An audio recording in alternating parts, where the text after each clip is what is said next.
I never thought a single sentence from a 6-year-old girl could turn my entire Christmas upside down, and then somehow put it right again. She asked me, clear as daylight, right there in the middle of that crowded restaurant, "Can you be my new mom?" And I swear the whole room went quiet, like someone had pressed pause on the world. My name is Alina, and I'm 42 years old. That night, the night everything changed, I almost didn't go out at all. Let me take you back a little, because you need to know how low I was feeling before any of this happened. It was 2 weeks before Christmas, and I was sitting alone in my apartment with the lights off, staring at a cup of tea that had gone cold an hour ago. The radiator hissed like it was angry at me. Outside, the city was already glittering with those early holiday decorations, the kind that feel cruel when your own heart is cracked straight down the middle. I'd been divorced for 14 months. Mark left the day our final papers were signed. No big fight, no screaming, just gone. One morning I woke up and his side of the closet was empty, his toothbrush missing, and there was a note on the kitchen counter that said, "I'm sorry. I can't do this anymore." That was it. 17 years of marriage, and he couldn't even say it to my face. After he left, I did what a lot of women do. I folded in on myself. I stopped wearing lipstick. I stopped answering the phone when my sisters called too many times. I went to work at the library, came home, fed the cat, and went to bed. Some nights I cried so hard I had to bite the pillow so the neighbors wouldn't hear. Other nights I didn't have the energy for tears. My best friend Carla refused to let me disappear completely. She's the type who will show up at your door with lasagna and a bottle of wine whether you want company or not. That December she decided enough was enough. "Elena," she said one evening, kicking the door shut behind her with her heel, "you're going on a blind date." I laughed so hard I almost choked on my tea. "Absolutely not.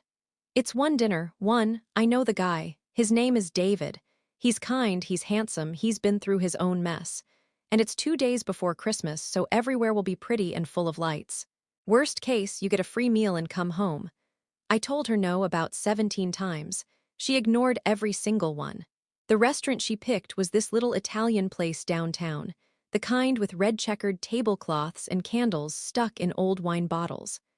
I put on the only nice dress I still owned, a dark green velvet thing I hadn't worn since before the divorce, and I even swiped on some mascara. I looked okay. Not beautiful, not the way I used to feel beautiful but presentable, like a woman who was trying. I got there early because I hate being late, and I sat at the table twisting the stem of my water glass, rehearsing how I would smile and make small talk and then go home to my cat and my silence. David arrived 10 minutes late. He was tall, salt and pepper hair, and a nice coat. He looked nervous, too, which made me feel a little better. We shook hands like we were at a job interview. He apologized for being late, something about daycare pickup running long, and I smiled and said it was fine. The conversation was fine. Polite. We talked about our jobs, he's an architect, favorite movies, we both liked old black and white ones, and the safest possible holiday topics. He asked if I had kids. I said no, and something flickered across his face. Relief, maybe, or disappointment, I couldn't tell. I asked him the same. He hesitated, then said, "One daughter, Lily. She's 6. He showed me a picture on his phone, a little girl with dark curls and the biggest brown eyes I'd ever seen, wearing a crooked paper crown from some school play. "She's beautiful," I said, and I meant it. He smiled, but it was the kind of smile that doesn't quite reach the eyes. "Her mom passed away 2 years ago, leukemia." My heart dropped straight through the floor. "David, I'm so sorry." He waved it away like he'd practiced the motion 1,000 times. "It's okay, we're managing." After that, the air between us changed. The careful small talk felt suddenly shallow. I could see the weight he carried in the way his shoulders stayed a little too tight, the way he kept checking his phone like he was timing something. We ordered dessert, tiramisu to share, because neither of us was very hungry anymore, and I thought, well, that's it. Nice man, sad story, no spark. I'd go home, thank Carla for trying, and that would be the end of it.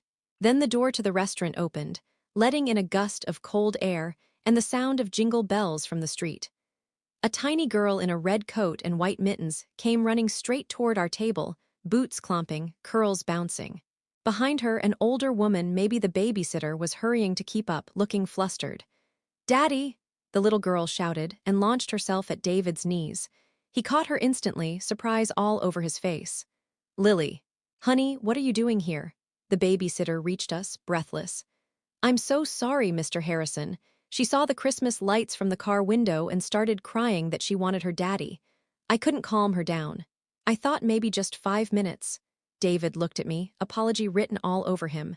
Elena, I'm sorry, this is Lily. I was already sliding out of the booth to kneel at her level. Hi, Lily. She stared at me with those huge eyes, thumb in her mouth, suddenly shy now that she'd gotten what she came for. David tried to smooth things over. Sweetie, this is Daddy's friend Alina. We're having a grown-up dinner. Lily took her thumb out. She studied me the way only children can, like she was looking straight into my soul. Then she turned to her father and asked, loud enough for the tables around us to hear, Daddy, is she going to be my new mom? I felt the words like a punch to the chest. The restaurant didn't actually go silent, not really. There were still forks clinking and someone laughing too loud at the bar, but in my head everything stopped. The candle flame on our table froze mid-flicker.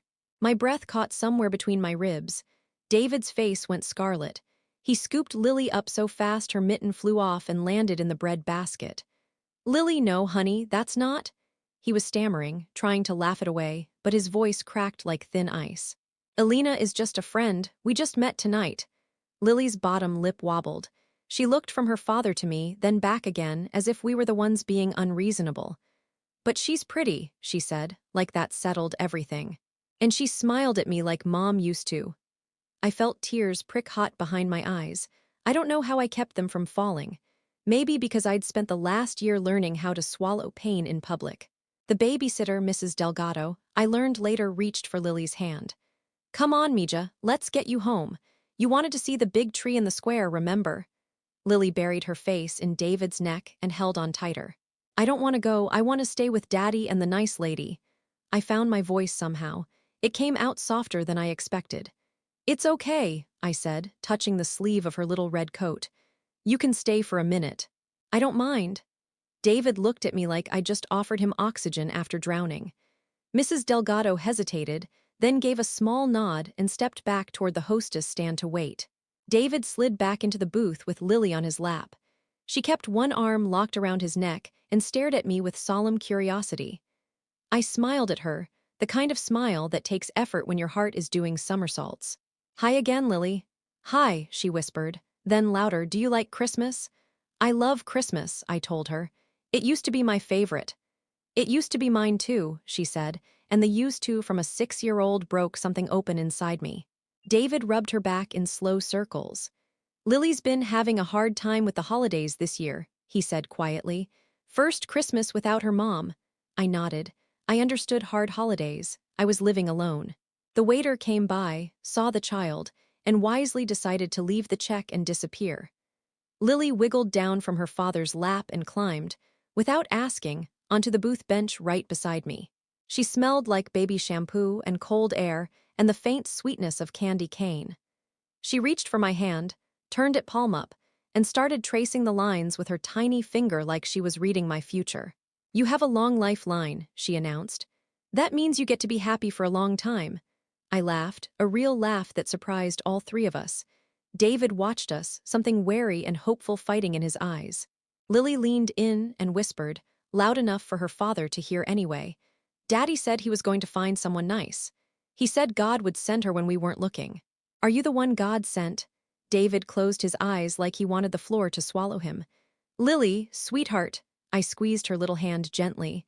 I don't know about that, honey, but I'm really glad I met you tonight. She seemed satisfied with that answer. She rested her head against my arm the way children do when they decide you're safe.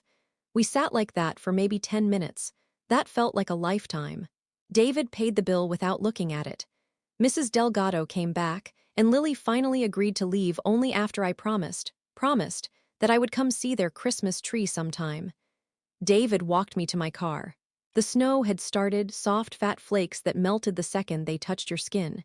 He kept his hands in his coat pockets. Alina, I'm so sorry. I never would have. Please don't apologize, I said. My voice was steadier than I felt. She's wonderful. You're doing an amazing job with her. He shook his head. Some days I'm not sure I'm doing anything right. We stood there under the streetlight while the snow fell around us.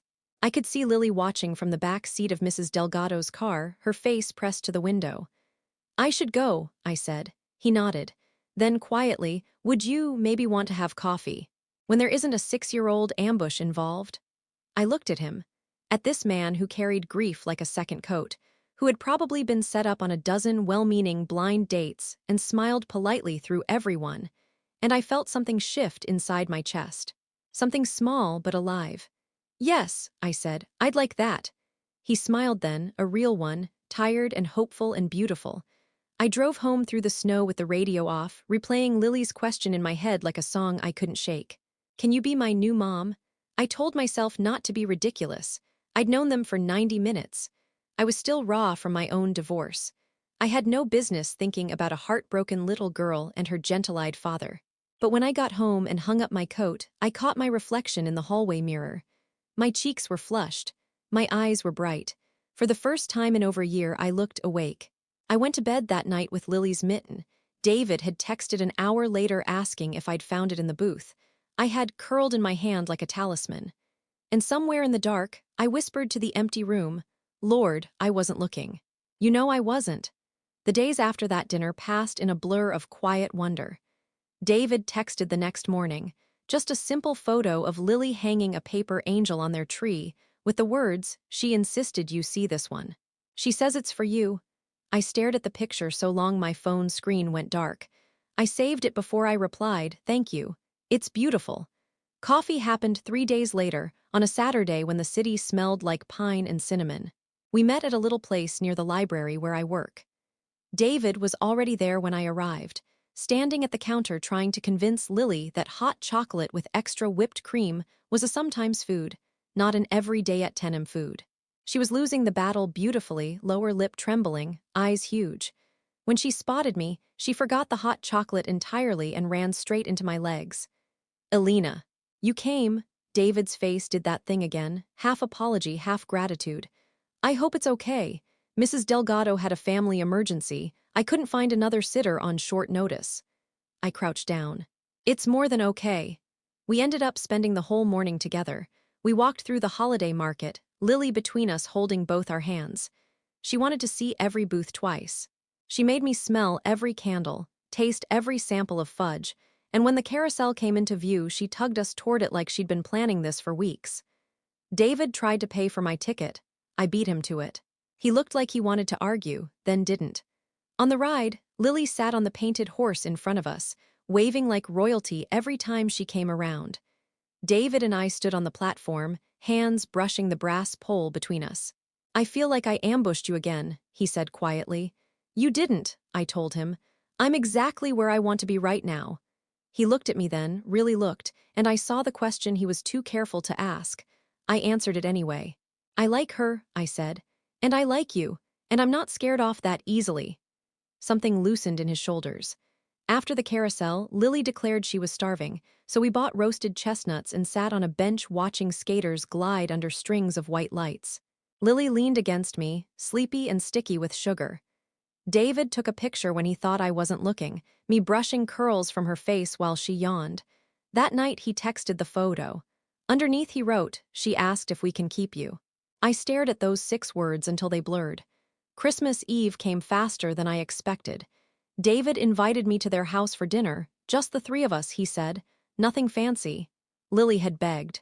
I stood in my bedroom for an hour trying to decide what to wear. Everything felt either too much or not enough. In the end, I chose a soft cream sweater and the pearl earrings my mother gave me when I got married the first time. I told myself they were just earrings, not a promise or an omen. Their house was a small brick 2-story in a neighborhood where every porch had lights and every driveway had a plastic Santa. When David opened the door, the smell of pine and cinnamon and something roasting wrapped around me like a hug. Lily launched herself at me before I'd even taken off my coat. We made lasagna, and I set the table all by myself. She dragged me through the house to show me every decoration. There was a stocking with my name on it hanging beside theirs, hand-stitched letters, slightly crooked. My throat closed. Dinner was perfect in the way only slightly imperfect things can be. The lasagna was a little overdone on one corner. Lily spilled her milk and cried for 2 minutes until David wiped it up without a single sharp word.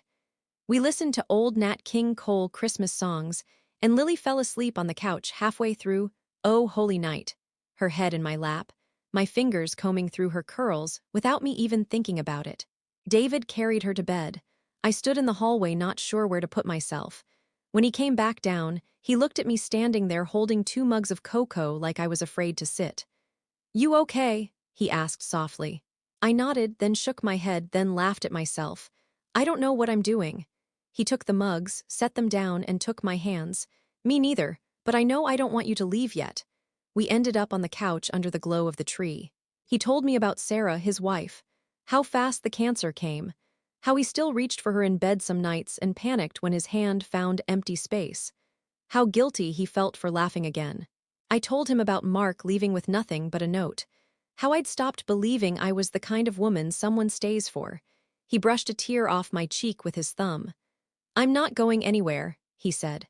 "Not unless you tell me to." I don't know who leaned in first. The kiss was soft, careful, tasting like cocoa and hope, and the kind of fear that comes right before something brave. When we pulled apart, he rested his forehead against mine. "Stay," he whispered. "It's late, the guest room is made up. I don't want this night to end yet." I stayed. I slept in flannel sheets that smelled like lavender and little girl dreams. I woke once in the night to hear Lily padding down the hall. The door creaked open, and a small, warm body crawled into bed with me, burrowing under my arm without a word. I held her close and felt her sigh like she'd been waiting months to be held by someone who smelled like safety. Christmas morning, I woke to the sound of giggling and the smell of coffee. Lily was sitting cross-legged on the foot of the bed in reindeer pajamas, shaking a wrapped box. "This one has your name on it," she whispered, eyes shining. "Santa came and he knew you were here." I sat up, heart thumping. David appeared in the doorway holding 2 mugs, looking sheepish and happier than I'd ever seen him. "Santa might have had a little help," he said. Under the tree, there were 3 stockings instead of 2. In mine was the mitten I'd kept since that first night, now paired with its mate, and a small velvet box. My hands shook when I opened it. Inside was a delicate silver necklace, a tiny star pendant with a little diamond in the center. "I know it's fast," David said quietly while Lily bounced around us demanding cinnamon rolls. "I know we're still figuring things out, but Lily picked the star. She said you light things up, and she's right." I couldn't speak. I just nodded, tears sliding down my cheeks as he fastened it around my neck. That morning, with cinnamon rolls burning in the oven and Bing Crosby singing about white Christmases, Lily climbed into my lap and wrapped her arms around my neck. "I asked Santa for a new mom," she said matter-of-factly, "and he brought me to you." I looked over her head at David. He was watching us with eyes that held 17 kinds of fear and 1 kind of certainty. I pressed a kiss to the top of Lily's curls and felt the last piece of my broken heart click gently back into place.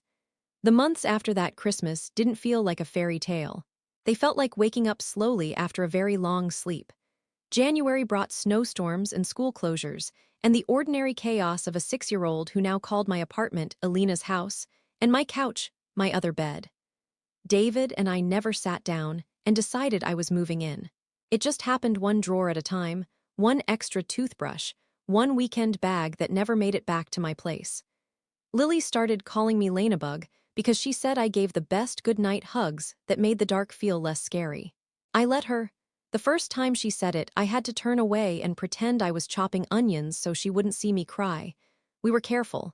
David and I agreed on that much. We didn't say the big words yet. We didn't change anything on paper. We just let love do what love does when nobody is forcing it, grow quiet and steady, like ivy finding cracks in brick. I kept my apartment for almost a year. I told myself it was practical. Really, I was terrified of another man packing his things while I wasn't looking. Then came the April afternoon that changed everything again. I was at the library, shelving returns, when my phone buzzed with a text from an old mutual friend of Mark's and mine. "Hey Alina, saw Mark today. He asked about you, said he's been thinking a lot. Want to know if you'd ever consider coffee, just to talk." I stared at the screen so long the words blurred. Mark had never reached out, not once in 2 years. No birthday text, no saw this and thought of you, nothing. And now, when my heart finally belonged somewhere else, he wanted coffee. I didn't answer the text. I finished my shift, drove to David's house on autopilot, and walked in to find Lily at the kitchen table covered in glitter and construction paper. "Look, Lanebug," she yelled, holding up a lopsided card. "It's for Mother's Day at school. We're supposed to write about the person who feels like our mom even if they didn't grow us in their tummy." My knees nearly gave out. David was leaning in the doorway watching her, arms crossed, that soft look on his face he wore whenever she said something wise beyond her years. When he saw my expression, the softness turned to concern. "What is it?" he asked after Lily ran off to find more stickers. I handed him the phone. He read the message twice. His jaw tightened, but his voice stayed gentle. "What do you want to do?" "I don't know," I whispered. I thought I was past caring, but reading his name, it still hurts. And I hate that it still hurts. David set the phone down and pulled me into his arms right there in the kitchen, flour from Lily's craft project dusting both of us. "You're allowed to feel whatever you feel," he said against my hair. "But Alina, you're not the woman he left anymore. You're the woman who gets up at 3 a.m. when Lily has nightmares. The woman who learned all the words to every song in Encanto. The woman who makes my daughter laugh so hard milk comes out her nose. That's who you are now." I cried then, quiet and ugly into his shirt, because he was right and I hadn't realized how desperately I needed someone to say it out loud. I answered the text that night. "Thank you for passing the message along. I hope Mark is well. I'm not available for coffee. I've built a new life and I'm happy in it. Please wish him the best from me." I hit send, turned my phone off, and went to help Lily finish her Mother's Day card. The card said, in purple marker and backwards R's, "To my Lanebug, you are my mom in my heart. Thank you for loving me and Daddy when we were very sad. Love, Lily Harrison." Age 6¾ there was a stick figure drawing of the three of us holding hands under a rainbow. I kept that card in my purse for years. Mother's Day came on a Sunday so warm we opened all the windows. David cooked breakfast, pancakes shaped like hearts because Lily insisted, and then he sent us both out to the backyard with strict instructions to stay gone for an hour. When we came back inside, the dining room table was set with the good dishes we never used, and there was an envelope with my name on it in Lily's handwriting. Inside were 2 pieces of paper. The first was a certificate Lily had clearly made on the computer at school. "Official mom adoption paper. This paper says Alina Grace Carter is now Lily's mom forever and ever. Signed, Lily Harrison and David Harrison, witness." God, he was busy so we didn't bother him. The second was a legal document, actual letterhead, notary seal, everything.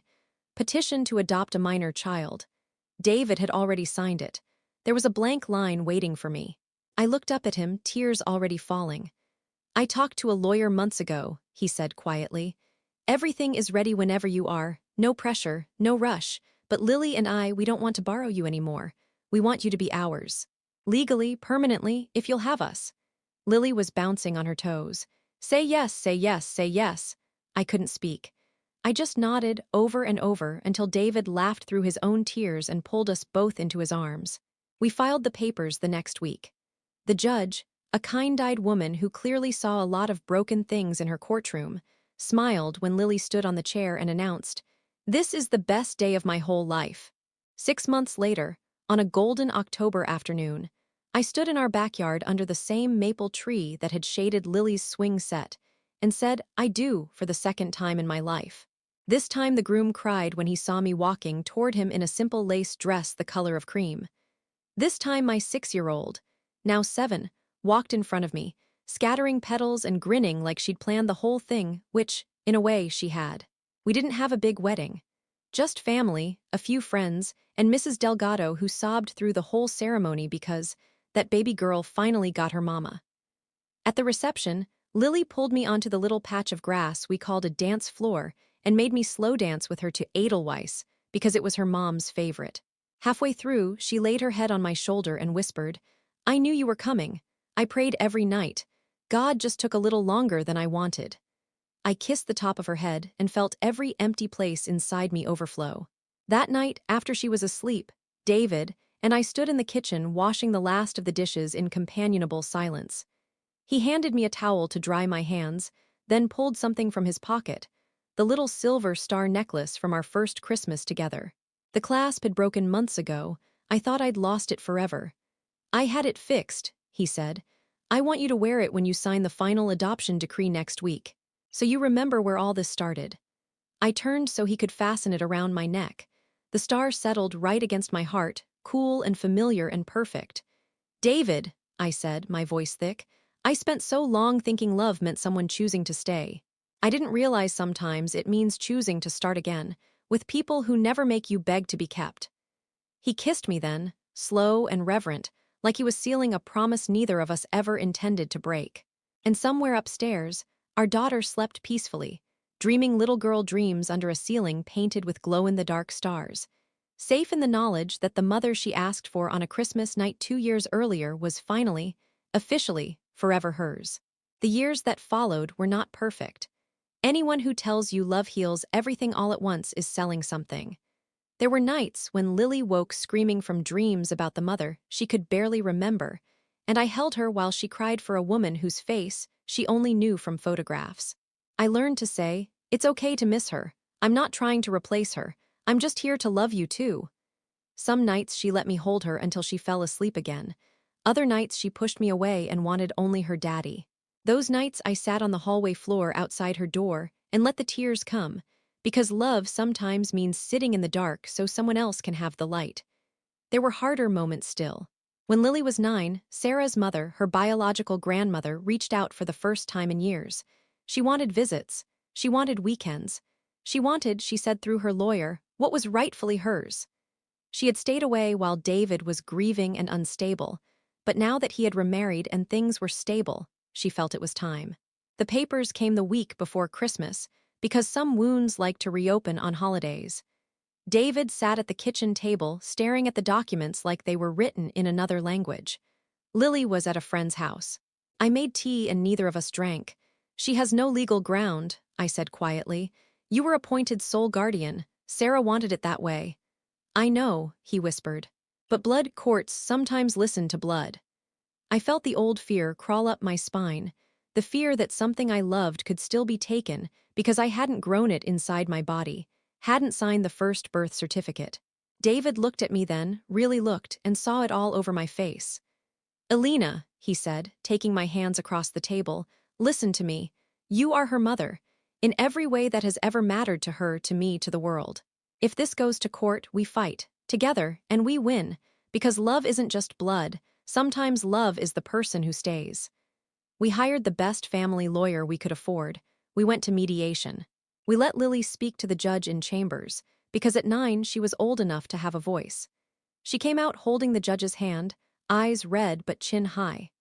Later the judge told us Lily had said, "I already have a mommy who tucks me in and reads me Harry Potter and kisses my scraped knees. I loved my first mommy in heaven, but Alina is my real, alive mommy. I don't want to leave her." The case was dismissed before it ever went to trial. Sarah's mother sent one letter after that, an apology, stiff and formal, saying she had been grieving in her own way and had let fear speak louder than love. We never heard from her again. Lily kept the letter in a box under her bed along with the photos of Sarah. Some nights she took them out and talked to both her mothers. I never hovered. I just left the door cracked so she'd know I was there if she needed me. Time keeps moving the way it does, relentless and gentle all at once. Lily turned 13 and decided she hated me for exactly 6 months because I wouldn't let her dye her hair purple or get a phone that could access TikTok unsupervised. She slammed doors. She wrote "I hate Elena" on a notebook I found when I was packing her lunch. I cried in the laundry room that night, folding tiny socks that weren't so tiny anymore. David found me there and wrapped his arms around me from behind. "She called you Alina," he said softly. "Not my stepmom, not my dad's wife.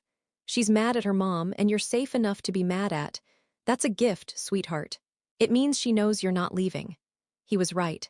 6 months and one very tearful apology later, "I didn't mean it. I was just so mad and you were there. We survived middle school together. High school brought boy bands and first heartbreaks, and the night she got her driver's license and came home crying because she'd seen a car accident on the way home, and it looked like the one her first mother had been rushed to the hospital in. I held her on the bathroom floor while she shook, 16 years old and suddenly 6 again. Love, I learned, is not one grand gesture. It's 1,000 quiet ones, sitting on cold tile at 2 a.m., learning how to French braid hair for school pictures, burning 3 batches of cupcakes before the fourth one is good enough for the bake sale, showing up to every orchestra concert even when she insists, it's fine, you don't have to. It's choosing, every single day, to stay. Lily is 22 now. She's home from college for Christmas break, taller than me, hair finally that shade of soft rose gold she begged for at 13. She's studying to be a child psychologist because, she says, some kids need to know there are grown-ups who will fight to keep them even when it's hard. Last night, Christmas Eve, we did what we always do. We made Sarah's lasagna recipe, slightly burnt on one corner because that's how Sarah apparently liked it. We hung the same crooked paper Angel Lily made when she was 6. We put out cookies for Santa even though nobody believes anymore, because tradition is its own kind of magic. After Lily went to bed, David and I stood in the kitchen the way we did that first Christmas together, washing dishes in silence that didn't need filling. He handed me a small box wrapped in the same paper we've used for 20 years, tiny gold stars on midnight blue. Inside was the silver star necklace, chain worn thin now, the diamond long since replaced after Lily borrowed it for prom and lost the stone somewhere on a dance floor. I had it restrung, he said. Stronger this time. Like us? I turned so he could clasp it around my neck for the 1,000th time. It settled against my skin, warm from his hand. Down the hall, our daughter slept under the same glow-in-the-dark stars that had watched her grow from a heartbroken little girl into a woman who knows exactly what family means. David kissed the place where the pendant rested, right over my heartbeat. "Merry Christmas, Mama," he whispered. I smiled into the dark, feeling the weight of every year, every tear, every quiet yes that had brought us here. "Merry Christmas, my love." And somewhere in the stillness, I swear I could feel Sarah smiling too, grateful, like me, that her baby had been loved enough, fiercely enough, long enough to become whole. The story isn't a fairy tale. It's better, it's real. It's the story of a little girl who asked a stranger on a Christmas blind date, "Can you be my new mom?" And the stranger who spent the rest of her life answering, every single day, "Yes, sweetheart. Yes." So here I am, 24 years after that blind date Christmas, still wearing the same little star around my neck, still waking up some mornings afraid it was all a dream, until I hear Lily humming in the kitchen or David muttering at the coffee maker that refuses to hurry. I learned something I never expected. Healing doesn't mean the hurt disappears. It means the love grows bigger than the hurt.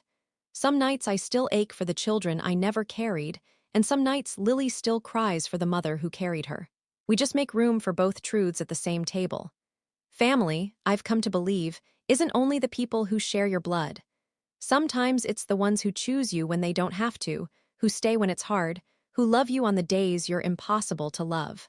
Sometimes family begins with a 6-year-old's brave question and a heartbroken woman's trembling, "Yes." If you're watching this and you've ever felt unchosen, unwanted, or like love walked away and took the best parts of you with it, please hear me. There is still a seat saved for you at somebody's table. There is still a little girl or a weary man or a quiet heart somewhere praying, "God, send me someone who will stay." And one ordinary day, you might be the answer wearing a green velvet dress and a nervous smile. So tell me, darling, if a child looked at you across a crowded room and asked, "Can you be my new mom?" Or dad, or sister, or friend, would your heart have room to say yes? Let me know in the comments. I read every single one, and I pray for you the way someone once prayed for me. Until next time, keep choosing love. It's always worth it. With all my heart, Auntie Me Glowing Star.